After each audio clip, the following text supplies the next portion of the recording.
It's been a long time since I've got to hang out with Danny Dolinger, Mr. Fret Boss himself. I see him over there. But I have a top crack, a pretty gnarly top crack on a 68 Gibson Southern Jumbo. So let's talk to Danny and let's see if he can fix it. Hey, Mr. Danny. Hi, Jeremy. How you doing, man? Dude, we've got a Southern Jumbo for you. Let's take a look. Yeah. How old is this guy? I think it's a 68. Yeah. So it's I sold it to a guy.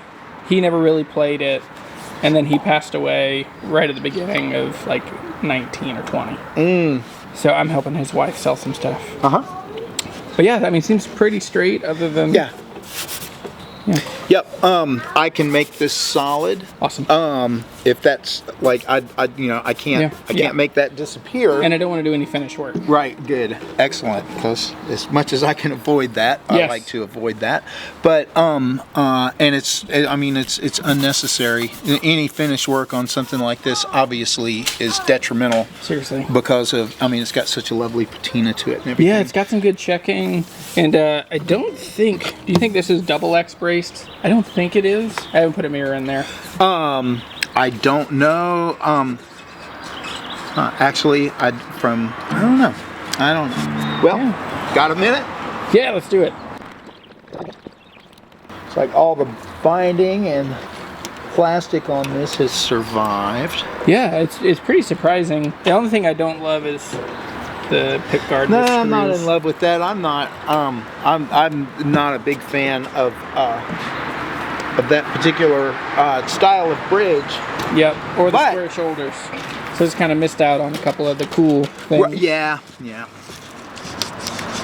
No, I feel tone bars. All right. And so it should sound pretty good. Oh yeah. This should be a pretty cool guitar. Have you not listened to it? I haven't. Huh. I didn't. Well, I mean, I plunked around on it, but then once it was at tension. The crack was wiggling a little bit. Yep. Okay. But I played this thing, 15 years ago when I sold it to Clay.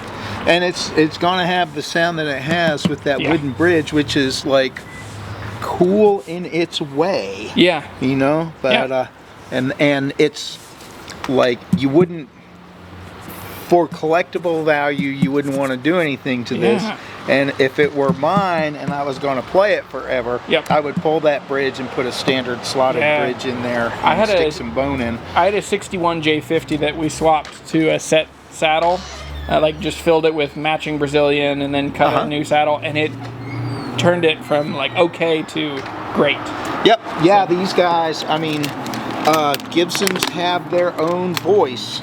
That's for sure. And this one is be interesting to look inside. A lot of different things happened in the 60s, they were cranking stuff out. That's right. This one's late 60s for sure, and I'm sure it's thankfully doesn't have the terrible stuff, like the double X bracing and the finish changes and all that stuff. Right, and it remains to be seen, but there's, sometimes with these guys you'll find plywood bridge plates, stuff like that. Man. But it was just like what you can do from I don't know, I think around 62 or so, from the folk scare when Bob Dylan roamed the earth in the Kingston Trio, and just all of a sudden Gibson's acoustic production went through the roof.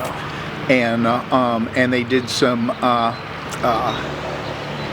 They just had to do some pretty serious hustle to take care of things. So something to look out for with these guys. But nonetheless, whatever's going on inside, it's a Gibson. It's a cool guitar. Dude, I'm excited about it. Yeah. Yep. So I'm not in a huge rush. So let me know whenever you get it done. I'll be at the beach all next week. Cool. Okay. Yep. Yes, I should have this. I should have this ready for you when you get back. Awesome. Man. So, if you don't know, this is Danny Dolinger, the fret boss himself.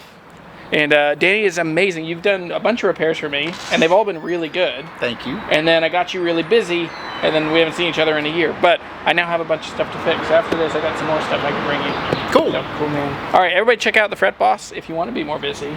Yeah. Well, it's I have a bit of a wait list right now. Yeah. It's generally in the 1 to 2 week range, which is comfortable. Great. Yeah, that's good. That's where I want to be. Cool. Yeah. So if you need good repair work, especially in where we are in the mountains in Virginia, I don't know of anybody that's in the same plane of view as for skills and all that. So anyway, check out the Fret Boss. Danny and I were talking about Gallagher guitars, and I actually have one of the G70s with me.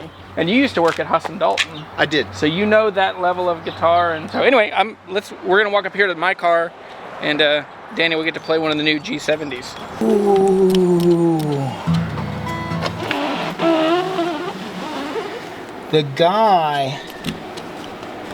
who absolutely did more to sell me on dreadnoughts and acoustic guitars than anybody else in the world is Doc Watson. Yeah, man. And later on, of course, Tony Rice. But those guys, you know, those guys were just the tallest trees in the valley forever.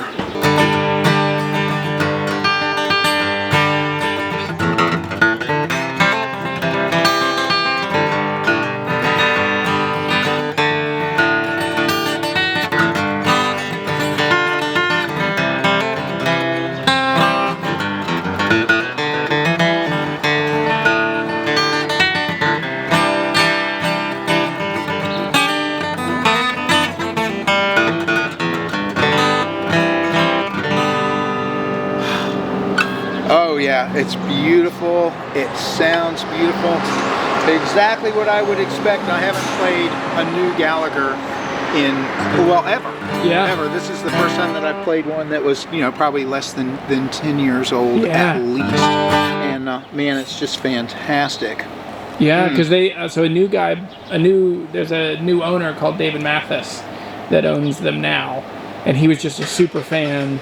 And when he heard that they were going out of business, no, we got to do this. So. Oh man. Yeah. And this could not be a much more new guitar. This thing is 2 months old. Oh yeah. I got that one to shoot a couple videos with, and we're taking it down. That one's actually going to Dan Tominsky. Oh, no way. Yeah. So. Oh man, I was like, yeah. It'll have my DNA on There you go. Me too. Yeah.